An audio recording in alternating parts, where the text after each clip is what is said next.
Waker basically একজন প্রচণ্ড কাপুরুষ, একটা খুব ভীতু প্রকৃতির মানুষ। এটা সেনাবাহিনীতে সবাই জানেন। ইলিয়াস হোসেন ওয়াকারুজ্জামানকে হঠাৎ কাপুরুষ বলায় পুরো নেট দুনিয়া এখন উত্তাল। কেন তিনি কাপুরুষ বললেন সেনাবাহিনীর প্রধানকে? বিস্তারিত থাকছে ভিডিওতে। দর্শক, ভিডিও ইন্ট্রো এবং থাম্বনেল দেখে নিশ্চয়ই বুঝতে পারছেন আজকে ভিডিও কতটা গুরুত্বপূর্ণ হতে চলেছে। তাই না টেনে আমিও কথা বাড়াবো না, সরাসরি আমরা ভিডিওতে চলে যাব, মূল অংশে চলে যাব।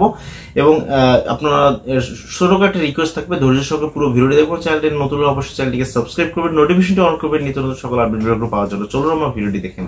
যে ওয়াকার, অনেকের মতো আমার ভেতরে এটা নিয়ে একটা ছিল যে ওয়াকার কেন 5 তারিখের ওই সময়ে তিনি শেখ হাসিনাকে কেন সরালেন, কেন আসলেন। আসলে ওয়াকার বেসিক্যালি একজন প্রচণ্ড কাপুরুষ, একটা খুব ভীতু প্রকৃতির মানুষ। এটা সেনাবাহিনীতে সবাই জানেন। এই ভীতু প্রকৃতির মানুষ হওয়ার কারণেই তিনি 5 তারিখে কিং কর্তব্য বিমূঢ় হয়ে যান এবং তার যেসব মিড লেভেলের অফিসার বা তার একেবারে ইমিডিয়েট জুনিয়র যেসব অফিসাররা ছিলেন, তারাও তার যে আদেশ শুনছিলেন না। যে কারণে তিনি দেখেছেন যে শেখ হাসিনাকে বাঁচাতে গেলে তিনি নিজেই একটা ক্যাজুয়ালিটির শিকার হতে পারেন, যে কারণে তিনি আর সেই ঝুঁকিটা নেননি।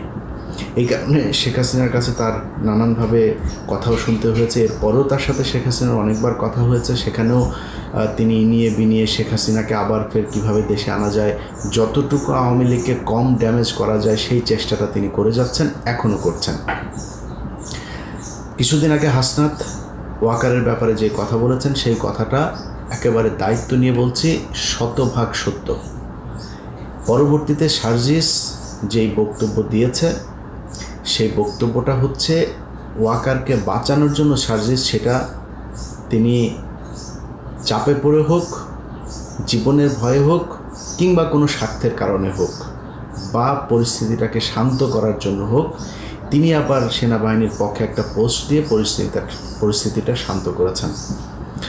তো আমার কথা হলো যে ওয়াকার 5 তারিখের পর থেকে আজ পর্যন্ত আপনি দেখেন যতগুলো কাজ সেনাবাহিনী করেছে। এই কয়েকদিন আগেও আমার এই ফেসবুকে আমি দেখিয়েছি যে ভারত বাংলাদেশের সশস্ত্র বাহিনীর এদেরকে আপনার বিনা চিকিৎসায় চিকিৎসা করানোর জন্য ভারতে নিয়ে যাবে। সেটার জন্য আবার সশস্ত্র বাহিনী তাদের ভেতরে এটা নিয়ে যাচাই বাছাই করছেন, এরকম না যে তারা মেনে নেন নাই।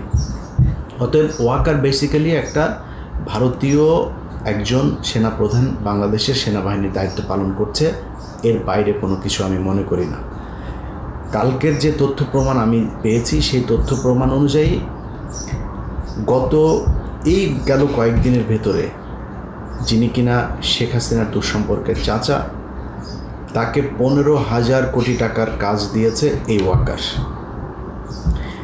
এই গত কয়েকদিনে যত ধর্ষণের ঘটনা ঘটছে, ঢাকা বিশ্ববিদ্যালয়ে যে একটা ছেলে মারা গেল, তারপরে আরেকজন মারা গেল, এরপরে বিভিন্ন জায়গায় সংঘবদ্ধ যেই ধর্ষণের ঘটনা ঘটছে, এবং সেটা নিয়ে মিডিয়াতে যত ধরনের এই যে হাইলাইট করে মনে হচ্ছে বাংলাদেশে জীবনে কোনো দিন আর ধর্ষণের ঘটনা ঘটে নাই, এরকম একটা পরিস্থিতি তৈরি করা হচ্ছে, সেটাও এই ওয়াকার করাচ্ছে। ডিজিএফআইয়ের ভেতরে কিছু ভালো অফিসার আছেন, এনএসআইয়ের যিনি ডিজি আছেন তিনি অত্যন্ত ভালো মানুষ, তিনারাও চেষ্টা করছেন, কিন্তু তার যেসব অফিসারগুলো এখনও তার মতো করে চলছে, দেশের বিরুদ্ধে শেখ হাসিনাকে আবার ফিরে আনার জন্য চেষ্টা চালিয়ে যাচ্ছে নানাভাবে, সেটার জন্য সেই লোকগুলো এখনও পর্যন্ত বিভিন্ন জায়গাতে অ্যাক্টিভ আছে। শুধু পারছে না কেন? পারছে না হচ্ছে, দেখেন চেষ্টা যে তারা চালিয়ে যাচ্ছে না তা না। আপনি সব শেষ ঘটনাটা যদি দেখেন, যেটা হাসনাত, তারপরে আপ বাংলাদেশ, ইউনাইটেড পিপলস বাংলাদেশ, যেটা এরপরে হচ্ছে এনসিপি তো আছেই হাসনাতের সাথে, তারপরে জুলাই রিলেটেড অনেকগুলো ইনকিলাব মঞ্চ থেকে শুরু করে অনেক, আমি সবার নাম আর এখানে বলছি না, আপনারা সবাই এটার জন্য কৃতিত্বের ভাগিদার, আপনারা সবাই এখানে করেছেন। আপনাদের কারণে এখনো পর্যন্ত এই পরবর্তীতে শিবিরও গিয়ে যোগ দিয়েছে সেখানে। শেখ হাসিনার যে সুবিধাটা তারা সেনাবাহিনী এবং আসিফ নজরুল সহ এই সেনাবাহিনীর চক্রটা করতে চাচ্ছে, সেটা করতে পারছে না। তারা বুঝে উঠতে পারে নাই যে আওয়ামী লীগের ব্যাপারে বাংলাদেশের মানুষ এতটা ঐক্যবদ্ধ। অতএব আব্দুল হামিদকে বের করে দিয়েছেন, সেনাপ্রধান নিজে বলেছে যে 630 জনকে তিনি বের করে দিয়েছেন। তারপরও যত মানুষ পার হয়েছে, এই হামিদের ঘটনা নিয়ে যাকে যাকে আপনার করা হয়েছে, বহিষ্কার করা হয়েছে, ক্লোজ করা হয়েছে, পানিশমেন্ট দেওয়া হয়েছে পুলিশের, এরা আসলে এটার সাথে জড়িত না, এদের কিছু করার নাই। পুলিশের যদি কাউকে পানিশমেন্ট দিতে হয়, সবার আগে এসবির প্রধানকে পানিশমেন্ট দিতে হবে, কারণ তাকে আজ থেকে আরও কয়েক মাস আগে এই অর্ডার দেওয়া হয়েছে, এই লিখিত আকারে তাদের নাম সহ দেওয়া হয়েছে, সেখানে আব্দুল হামিদের তালিকা আছে। সেটা মানেন নাই কেন? অতএব যদি করা হয়, সেনাপ্রধান এটার জন্য দায়ী, ডিজিএফআই প্রধান এটার জন্য দায়ী, এসবি প্রধান এটার জন্য দায়ী, তারপরে বিমানবন্দরের সিকিউরিটির দায়িত্বে যারা আছে তাদের প্রধানদেরকে দায়ী করতে হবে। এত বড় ঘটনা, এত বড় মাপের একজন লোক, আপনার মনে হয় যে কনস্টেবল, এসআই আর ইন্সপেক্টর মিলে তাদেরকে পার করে দিয়েছে বা কোনো এক জেলার এসপি তাদেরকে বের করে দিয়েছে? এটা সম্ভব না। অতএব এটা রাষ্ট্রীয় পর্যায়ে, একদম উচ্চ পদস্থ পর্যায়ের সিদ্ধান্তের প্রেক্ষিতে তাদেরকে বের করে দেওয়া হচ্ছে। তো দেয়াতে যেটা হয়েছে, আমি কয়দিন আগে একটা ভিডিওতে বলেছিলাম যে আওয়ামী লীগ যত দাঁড়াতে চাবে তাদেরকে তত শুয়ে ফেলা হবে। এদের ব্যাপারে বাংলাদেশের মানুষ ঐক্যবদ্ধ, এরা এখনও শিক্ষা এদের হয় নাই। আপনি দেখেন, ভারত পাকিস্তান যুদ্ধ চলছে, সে যুদ্ধের ভেতরে আমি একজন মুসলমান, ভারত আমার মানে পাকিস্তান মুসলমান না কি সেটাও দেখার দরকার নেই। পাকিস্তানের সাথে যুদ্ধ হয়েছিল, সব বাদ দেন, কিন্তু ভারত তো আমার শত্রু। এই কয়দিন আগেই একটা কিলিং করেছে। এখনও পর্যন্ত আমার দেশের সবচেয়ে বড় শত্রুকে ভারতে নিয়ে জায়গা দিয়ে রেখেছে। এখনও পর্যন্ত আমাদেরকে হুমকি দিচ্ছে। আরাকানের ওইখানে এই আরাকান আর্মিকে দিয়ে আমাদের ভেতরে গ্যাঞ্জাম করতে যাচ্ছে, সে সেখানে প্রক্সি ওয়্যার করছে। এগুলো তো এখনও করেই যাচ্ছে। আওয়ামী লীগকেও যদি ধরেন, সে আওয়ামী লীগ ভারত পাকিস্তান যুদ্ধে ভারত যত জায়গায় মানে হামলা করছে, পাকিস্তানে মনে হচ্ছে ওদের হাসিনার ওই জায়গা থেকে মিসাইল নিয়ে তারপরে পাকিস্তানে হামলা করছে। তোদের এত খুশি লাগে কেন? আরে বেটা, বাংলাদেশ দেখ, এখন তোদের সময়ের চাইতে চাঁদাবাজি কোনো অংশে কম নেই, চাঁদাবাজি ভালো চলছে এখনও, কিন্তু মানুষ তোদের ব্যাপারে ঐক্যবদ্ধ। এর কারণ কি? এই দেশের মানুষ প্রচণ্ড ধর্মভীরু এবং ধর্ম সচেতন। শুধু ধর্মভীরু না, এরা ধর্ম সচেতন। অতএব এই ধর্ম সচেতন মানুষগুলোকে গেল 15 বছর তাদের ধর্মীয় অনুভূতির উপরে, তাদের ধর্ম পালনের উপরে যত ধরনের নির্যাতন টর্চার করা হয়েছে, দাড়ি টুপিওয়ালা মানুষ এখানে যে পরিমাণে কষ্টে ছিল, ভারতেও দাড়ি টুপিওয়ালারা এত কষ্টে নাই। এই কারণে তোদেরকে মানুষ ঘৃণা করে। ওদের যারা কিনা এখন ওদের সোশ্যাল মিডিয়াগুলো, বাংলাদেশ আওয়ামী লীগের পেজে দেখবেন কিছু লোকজন এখন উপস্থাপনা করে, ওদের এগুলো সোশ্যাল মিডিয়া দেখভাল করে, তারা যে কজন কেন্দ্রীয় নেতা, বলার মতো নেতা যারা কিনা এই এখন পর্যন্ত গর্ত থেকে বের হয়ে ছোটোখাটো পোস্ট করে, তারা ভারতের পক্ষে পোস্ট করে। এটাই ওদেরকে এই দেশে জায়গা দেওয়া যাবে না। অতএব আগেও বলেছি, এখনও বলছি, নিঃশ্বাস থাকা পর্যন্ত বলবো, এই আওয়ামী লীগের এই বাংলাদেশে আর জায়গা হবে না। এই প্রজন্ম, এই জেনজি প্রজন্ম যতদিন পর্যন্ত বেঁচে থাকবে ততদিন জায়গা হবে না। এখন প্রশ্ন হচ্ছে, কারা চায় যে আওয়ামী লীগ টিকে থাকুক? আমি বাংলাদেশ ইসলামী ছাত্র শিবিরকে ধন্যবাদ জানাই।